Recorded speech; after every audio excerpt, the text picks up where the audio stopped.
നേരത്തെ ഒരു വീഡിയോയിൽ ഒരു ലിവർ ഡോണർക്ക് ഓപ്പറേഷന് ശേഷം എപ്പോൾ ഫിസിക്കൽ ആക്ടിവിറ്റീസ് റെസ്യൂം ചെയ്യാം എന്ന് നമ്മൾ സംസാരിച്ചിരുന്നു. അതുപോലെ ഒരു ലിവർ ട്രാൻസ്പ്ലാന്റേഷൻ കഴിഞ്ഞ രോഗിക്ക് എപ്പോൾ ഫിസിക്കൽ ആക്ടിവിറ്റീസ് റെസ്യൂം ചെയ്യാൻ പറ്റും, അല്ലെങ്കിൽ അവർക്കൊരു നോർമൽ ഫിസിക്കൽ ഒരു ഹെൽത്തി ആക്റ്റീവ് ലൈഫ് സ്റ്റൈലിലേക്ക് പോകാൻ പറ്റും. സോ ഒരു റെസിപ്പിയൻ്റ് എന്ന് പറഞ്ഞു കഴിഞ്ഞാൽ പൊതുവെ ഓപ്പറേഷനിലേക്ക് പോകുന്നത് വളരെ രോഗാതുരനായിട്ടായിരിക്കും. അവർ ഫിസിക്കലി വളരെ റൺ ഡൗൺ ആയിരിക്കും. പലപ്പോഴും അവർ ബെഡ് റിഡൺ ആയിരിക്കും ഓപ്പറേഷന് മുമ്പ്. പക്ഷെ ഓപ്പറേഷന് ശേഷം അവർക്ക് വളരെ പെട്ടെന്ന് തന്നെ അവർക്ക് അവരുടെ ഒരു ഫിസിക്കൽ ഫിറ്റ്നസ് റീഗെയിൻ ചെയ്യാൻ പറ്റുന്നതാണ്. യൂഷ്വലി ഒരു 1 to 3 months തന്നെ പതുക്കെ അവരുടെ മസിൽ മാസ് കൂടുന്നതായിട്ടും ദേഹത്തുണ്ടായിരുന്ന നീരെല്ലാം അപ്രത്യക്ഷമാവുന്നതും കാണാനായിട്ട് സാധിക്കും. നമ്മൾ പൊതുവെ ആദ്യത്തെ ഒരു 1 മുതൽ 3 മാസം വരെ ഒരു റിസ്ട്രിക്റ്റഡ് ആയിട്ടുള്ള ഫിസിക്കൽ ആക്ടിവിറ്റീസ് ആണ് പറയുക. ഹോസ്പിറ്റലിനുള്ളിലുള്ള റിക്കവറിയുടെ സമയത്ത് തന്നെ ഫിസിയോതെറാപ്പിയും അവരുടെ ഫിസിക്കൽ ആക്ടിവിറ്റീസ് എല്ലാം നമ്മൾ തുടങ്ങുന്നതാണ്.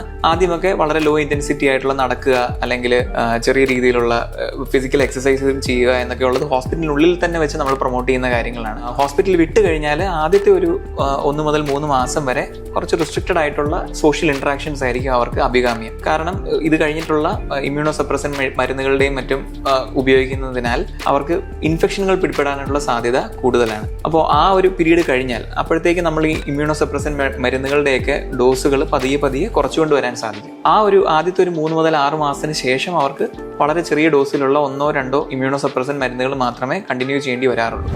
അതിനുശേഷം അവർക്ക് പതിയെ അവരുടെ സോഷ്യൽ ഇൻട്രാക്ഷൻസിലേക്ക് തിരിച്ചു പോകാനായിട്ട്, മുമ്പ് ചെയ്തുകൊണ്ടിരുന്ന ജോലിയിലേക്കോ ഓഫീസ് ജോലിയിലോ ഒക്കെ തിരിച്ചു പോകാനായിട്ട് സാധിക്കും.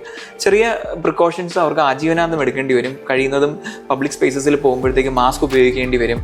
ഹാൻഡ് വാഷിംഗ് പോലെയുള്ള പേഴ്സണൽ ഹൈജീൻ അവർ സ്ട്രിക്റ്റ് ആയിട്ട് കീപ്പ് ചെയ്യേണ്ടി വരും.